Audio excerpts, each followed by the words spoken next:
Since the age of 19, Karen May Sorensen has lived with a form of schizophrenia. As she tells the story, art saved her life. Sorensen knew that she needed a safe place and asked her brother and sister to take her to the Institution of Living, a division of Hartford Hospital in Connecticut. And my mind sort of crashed. I couldn't read or write. That's how bad my concentration was. And my brain had always been this fantastic engine or tool that got me what I wanted out of life. And then when I lost my mind,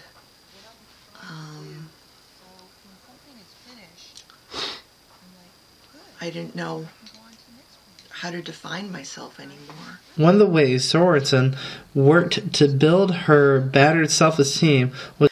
I took a poster board about this big, and I wrote on it, "I love you." And I put it, there was a cabinet at the end of my bed, and I put it facing me, so it would be the first thing I saw in the morning. I got the job while I was in the mental hospital, and I would walk there. They would unlock the door to my ward. I'd walk about 2 miles to the museum, work, then come back to the hospital and get locked up again. At the Wadsworth, people treated me as an ambassador to the museum. I worked at the information desk.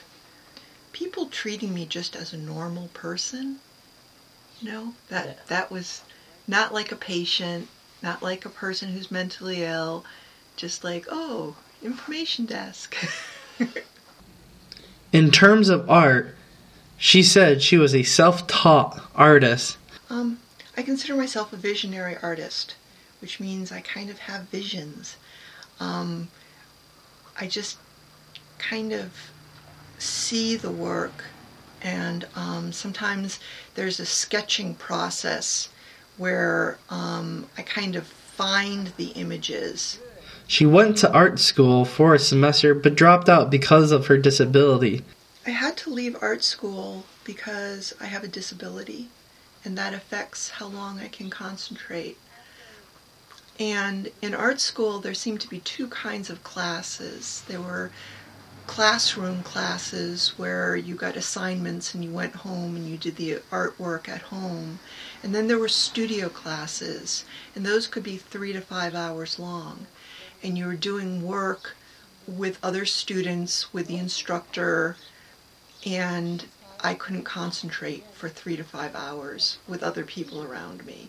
On one level, Sorensen hopes telling her story breaks through the stereotypes of people having a mental illness that they... How are they going to think of me? Well, hopefully they'll think of me as an artist first and mentally ill second. On another level, Sorensen wants her story to serve as an inspiration to others who struggle, as she has, with mental illness.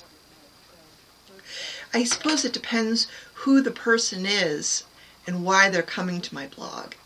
If they're coming to my blog because they have a mental illness and they want to see how another person with a mental illness handles their illness.